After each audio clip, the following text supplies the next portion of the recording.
Well, good morning, good afternoon, good evening. This is Dana Scranton, and welcome to the Pursuit of Wisdom. This is the continuation of a new series on the 6 basic human needs.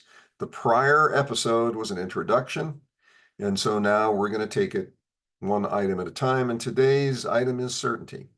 So we're going to begin our study of the 6 basic human needs by going to a slide deck and working from there. So bear with me as I get that up and running. Okay, there we go. Okay, so the 6 basic human needs were popularized many, many years ago, several decades actually, by Tony Robbins. And he did so in search of a way to more clearly understand the individual. Now, if you've had any psychology, you've probably heard of the Maslow hierarchy of needs. And while those are still taught today in the world of psychology, and they are certainly relevant, the 6 basic human needs that we will cover are really focused more in understanding the individual so that we as entrepreneurs have the ability to help them elevate their lives. That's really the focus behind these in our context, okay? Now, I want to remind you of the definition we use here at Entrepreneurs Without Limits as to what an entrepreneur is. An entrepreneur is someone who identifies and understands the needs of others, and then with courage, conviction, and resourcefulness, connects those people with the means of fulfilling their needs. Now, there's 2 words in that definition that are very critical. The first one is A. Yeah, just A. You as an entrepreneur have the ability to understand the needs of others and connect them with a means. It may not be your means. It may not be your product, which is goods, services, or leadership. You may determine that what they have as a need is fulfilled better by someone or something else. And so as an entrepreneur, you have the choice to connect them with that means. And I can assure you that doing so will not detract from your business. It will actually grow your business and position you better in the marketplace as an entrepreneur who cares about what you do. Now, the 6 basic human needs facilitate your entrepreneurial success because they are a framework around which you can use to design your plans, to design your approach to the marketplace, to better outline who you are and what you're trying to achieve.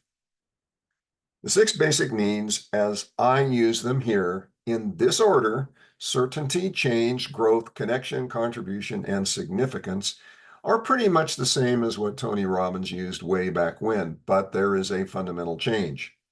Item number 2 that says change, no pun intended. Sometimes you'll see that as variety. Other times you may see it as uncertainty. And other times it may be just any idea somebody has. Well, I'm no different. My ideas change, and we'll get to that in the next episode. The order is important, and we will go over that as we move through this. Now, the 6 basic human needs are best understood and applied when you do so in the context of the 6 elements of human wellness. Now, those 6 elements are physical, emotional, intellectual, spiritual, relationships, and financial. That's a broadly designed group of words and terms and terminologies and meanings. But in essence, those are the things that really define most people's wellness. So we will study how each of the 6 basic human needs can be better understood and applied with the use of the 6 elements of human wellness. So today we're going to go after certainty. Now, certainty, when we're talking about the 6 elements of human wellness, is a term that people don't necessarily define every single day. It's something that they go through life with a feeling, and we're going to talk about that in a moment as well. But if you were to look at the certainty of the 6 basic human elements, they may be a variety. You may find that they are highly certain in the intellectual area. They're very certain of their health. They're not so certain about their financial situation, or their emotional situation, and their spiritual situation could be better, and their social situation is probably the worst of all. And that's what this radar plot is telling you.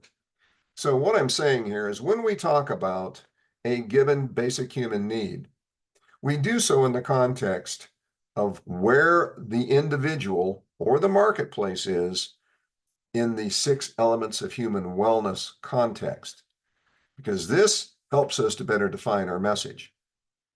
Now, you can break it down even further if you wanted to, okay?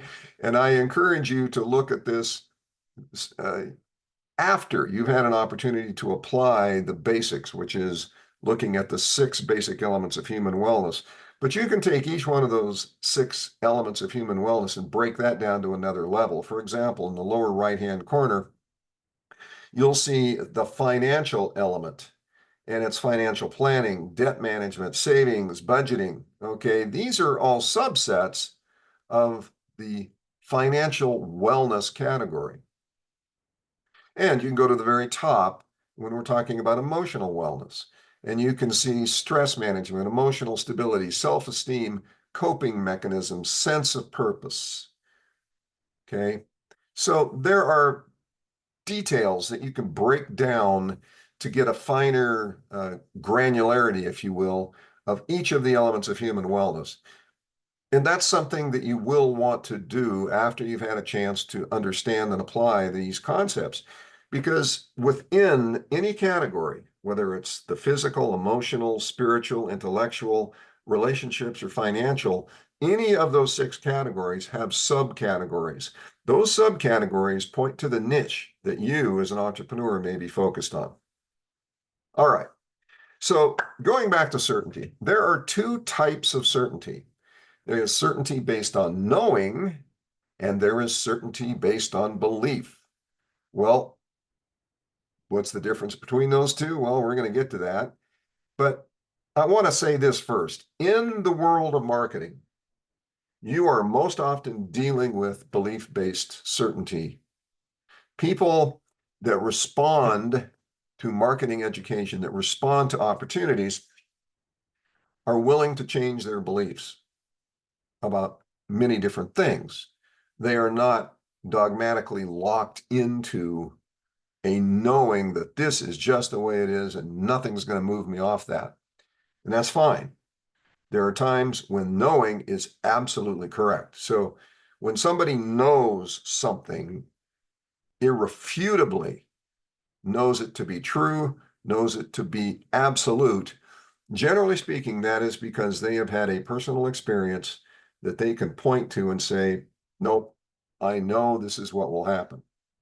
And that's about all we'll say about that, because there are many things that we just know, and nothing is going to move us off that.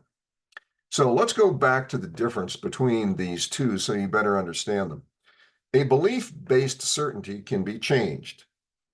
It can be changed to a different belief, or it can be changed to knowing. For example, let's say that you have a business model and the person that you're talking to has a belief that it might work. They've never done it. They've known a few people have done it, but all they do is they believe it'll work, so they're interested in that business model. The moment that they get success and they get a check in the bank and they get personal satisfaction from running that type of a business, they now enter the realm of knowing-based certainty. They know with certainty that that business model works. Up until that point, they don't know that. The same is true with a product. Let's say that there are people who have high blood pressure, and they believe that there is a solution to that high blood pressure. So they believe maybe that there's a certain herbal mix that will do the trick. Well, you come along with a product and you say, look, this product is known to reduce blood pressure if you take it for 60 days. So they take it for 60 days, their blood pressure is back to normal, they're feeling great. They now know that that product works. It's not a belief any longer. So that's the difference between the 2. And once something works, once somebody knows that, it's very, very difficult to get them to change the certainty that they associate with that knowing. Belief-based, things can be changed. So that's the difference between the 2. Okay. Now, certainty is not a number to most people. To the mathematician, to the engineer, to the statistician, it's a number. So if I were to say, I am absolutely certain that this event will happen, and I am an engineer or I'm a scientist, a statistician, an actuarialist, an actuarial, that's a better term, then that's the probability of 100% sure it's going to happen. On the other hand, if I say it absolutely will not happen, there is no chance at all that that's going to happen, and here's the reason why, then I have assigned a probability of 0% to that event occurring. Most people don't live in that world. When they talk about certainty, they don't put a number on it. It's a feeling, it's a belief, it's an opinion, it's a state of mind, it's an excuse. How many times have you seen somebody use uncertainty, the feeling of uncertainty, as an excuse not to do something? It's a convenient way to walk away. Uncertainty means you don't really know and you want to know, so you just don't do it. Okay. So keep that in mind as we move forward, that we're not talking about a hard, fast number here. We're talking about feelings, beliefs, opinions, state of mind, excuses, all of which can be changed. Okay. Now, when we're dealing in the world of certainty, we are more commonly dealing with uncertainty. Okay. The difference between the two is simple. Uncertainty is the opposite of certainty. In the mathematical sense, we could say that certainty absolute is 1, uncertainty absolute is 0, and in between is where most people live. So let's say that you have a certainty feeling that something is 80% likely to occur. That means your uncertainty feeling is 20%, mathematically speaking. But the point here is that most people, because of the world we live in, the information they're being bombarded with, the programming that they are being susceptible to, that they are being exposed to, they live in a world of uncertainty, economic uncertainty, health uncertainty, job uncertainty. And so consequently, most of the time, the people you're dealing with, the marketplace you're dealing with, operate from the mode of uncertainty. But here are some things to keep in mind. People will move toward what brings or increases certainty because they want that positive feeling, unless they are addicted to the negativity. That's a possibility. But in the context of our discussion, understand that people move toward what brings or increases certainty. Why? The desire for more. These kind of people live in an abundance mentality. It's a state of expanding satisfaction. So they are, for the most part, satisfied with where they are. They're living in a world of certainty with an abundance mentality, and they desire more of what they've got. So they're going to find ways to get more of whatever that joy or happiness is. Now, people move away from what brings or increases uncertainty. They don't want the discomfort. Well, very oftentimes what you'll find is when people are moving away from uncertainty, they're not doing it with an abundance mentality. They're doing it with a scarcity mentality. And what that tends to do is suck them back into the black hole of despair. Okay, they're not achieving what they think they are because they are living in a state of dissatisfaction. Now, this is not all bad. Dissatisfaction is the catalyst for action. The trick is to understand where they are uncertain, why their certainty is weak. To understand is to be able then to offer a solution to move them forward toward certainty and the feelings that come with certainty. Okay. Now, how do we plug the 6 elements of human wellness into all of this? Well, what we just talked about is when we're dealing with the 6 basic human needs and how they coordinate with the 6 elements of human wellness, people are going to move toward or seek those things in the human wellness context that are good for them: physical, emotional, intellectual, spiritual, relationships, and financial. They will avoid things that create uncertainty in those areas of human wellness. For the most part, okay? So if someone knows that eating a bag of Dorito chips twice a day for as long as they have been alive, they know that that is creating a state of uncertainty in their physical health. Whether or not they decide to change or not, or maybe they didn't know it and they figured, well, if it's in a bag and it's put out by some company, it must be good for me. Point being is when people finally understand that what is happening in their life is to be avoided, oftentimes it's associated with a degree of uncertainty, uncertainty about their health, emotional state, their intellectual capabilities, their spiritual life, the relationships they have, and the spectra that that includes, and the financial situations. When they know that things are not going well, then that really puts them in a state of uncertainty, unless they have a plan to get out of it, and that's where you come in. As an entrepreneur, when you identify that they have uncertainty in the areas that I've shown here, then you know that the probability of those people wanting to avoid continued uncertainty in those areas gives you the opportunity to then focus on understanding why it is that they are in that situation and how to move them forward. Then they enter the realm of seeking certainty, and that is positive momentum. All right. So here's a little test that I use, and there's 3 of these slides, so bear with me. We're going to use certainty, and I'm just going to walk you through how this is used. So you ask the question, when my need for certainty, which is one of the 6 basic human needs, of physical wellness is fulfilled, my emotional, intellectual, spiritual, relationships, or financial state will be better, the same, or worse. Now, why didn't I include physical in there? Because it would be redundant. If your need for physical wellness is already fulfilled, that's something that is meaningful to you. It's a state of being. And when that happens, what else will be improved, stay the same, or become worse? See, now this is where you as the entrepreneur have additional opportunity. Once you have identified that what's top on their mind is, for example, physical wellness, it could be down in financial. Then you run through this matrix and you ask these questions. Ultimately, what you want to do is to get them to ask these questions. Okay, this is the question that you are endeavoring for them to ask themselves.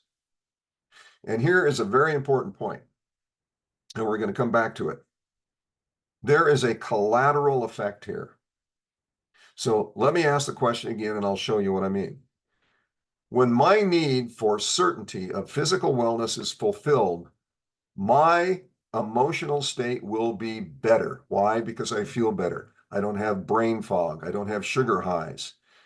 My intellectual state will be better. Why? Because I'm sharper. I'm mentally more alert. My spiritual state will be better because all of a sudden I feel like expanding my awareness of what's going on, my consciousness. My relationships will be better because I feel better. I've got more energy. I feel more like I want to associate with people, go out and do things instead of hunkering down and being a loner. And because I've got that energy, excuse me, and I'm not feeling down all the time, my financial state will be better. So what I'm pointing out here is every single one of these elements has a collateral benefit to the other elements. Now, let's talk about the better, same, worse thing.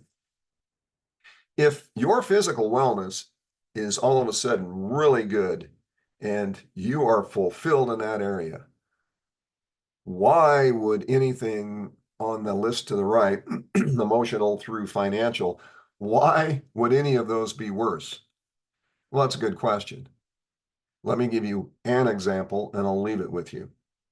Let's say that your physical wellness comes about because you're out running, exercising, working out 8 hours a day. That's what you've determined is working for you. You've gotten addicted to that routine. You go to the gym, you've got your friends there. This is who you now have identified as somebody who is seriously into fitness. You eat well, you exercise, and you spend 8 hours a day doing that. It is possible that that state of physical wellness might lead to a financial situation that is worse than where you are right now. Your gym membership, you're not putting as much time in at your business as you might want to. It might have an effect on your relationships. Okay. So basically, what we're doing here is we're just asking the questions, and then we're objectively analyzing what will that impact in the other areas of physical wellness. Okay. Now, to the contrary, the other question is, well, when my need for certainty of physical wellness is unfulfilled, my emotional state will be worse, the same, or better. Okay. And you would ask the question, well, why would it be better? That's the reason we ask the question. We seek the answer to the question, why? Because this gives us a better feel for where the marketplace is, where the person is, the demographic, the persona, the avatar, if you will, that we're focused on. So this enables us to ask questions in a way that increases our insight as to what's going on with the customers that we seek to serve. Okay, so here's the final matrix that I use. And this is one where we're coming from the uncertainty, all right? When I am uncertain, okay, when I am uncertain about the state of my physical wellness, my emotional, intellectual, spiritual, relationships, financial state will be better, same, or worse. Now, why do we ask this question? It's a variant of what we've asked before, but it's just slightly simplified, and it is this. We want to highlight the fact that living in a world of uncertainty has an impact on you. It has an impact on your customers. So when I am uncertain about something, how does that affect the rest of my life? And knowing that, just a little bit simpler question, enables you to better target your resources and your assets to help that person, to help that marketplace to be elevated. So that's how we use these particular terms. Now, to summarize, find out what they, the individuals or the marketplace, are uncertain about, because uncertainty is where most people live. Contrary to that, you can also, or opposite to that, you can also determine what it is that they like to be certain about. That's equally valid. Find out what they, the individuals in the market, want to be certain about, and then vector them in that direction. Does what you offer increase certainty or decrease uncertainty in a given wellness area? And that's what I just described. Some people will want to move in that direction. They live in that abundance mentality, so work in that area. What is the collateral benefit of certainty when a wellness element is fulfilled? And we talked about that.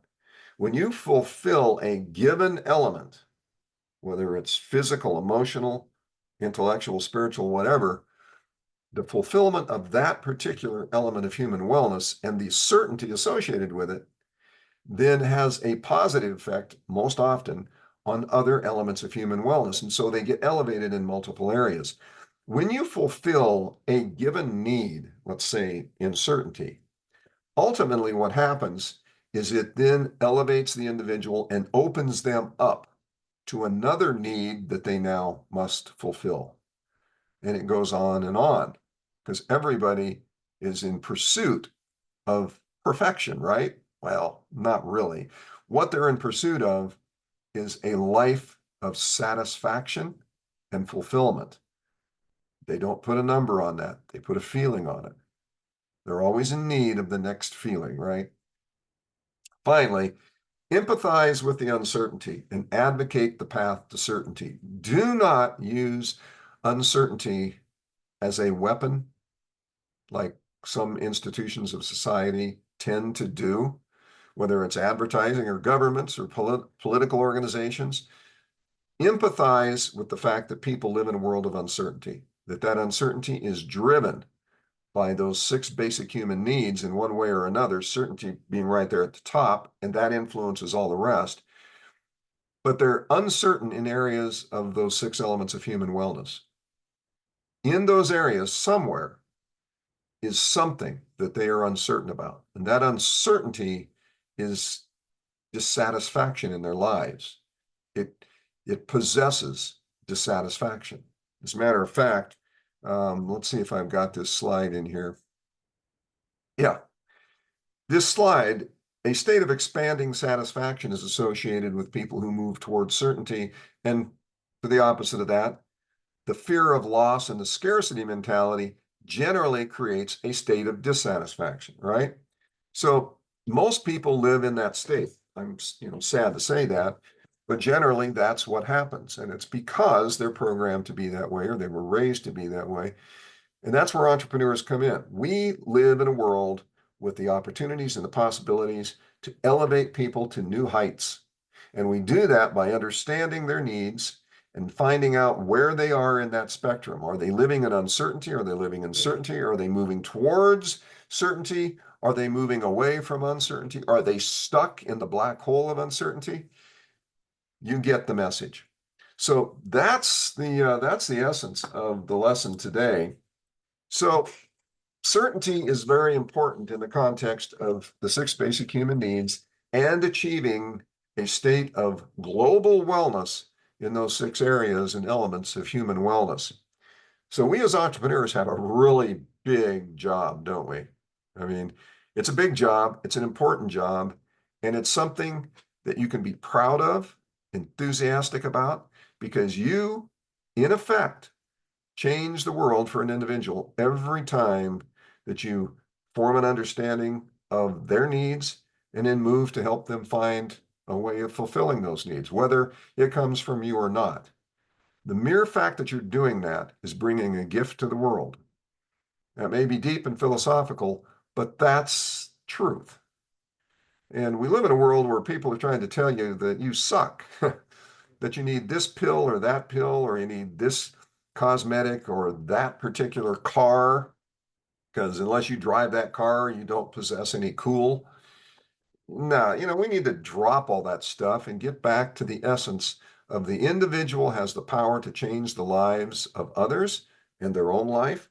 And when they change the lives of others, they change the world. However infinitesimal, that change is real. And we begin with certainty. Now, certainty is a state of mind, as I have said, and when people move into a phase of certainty where they accept uncertainty as a reality, but they also accept that certainty is a possibility for them, then we have, in fact, started the world moving in the right direction for that person. And the more people you do that, the summation of people is a marketplace. And when you get the whole world behind you, boom, you've changed the world. Of course, I don't know too many of us who can affect that particular change. Okay, well, that's it for today's episode. In the next episode, we're going to tackle change.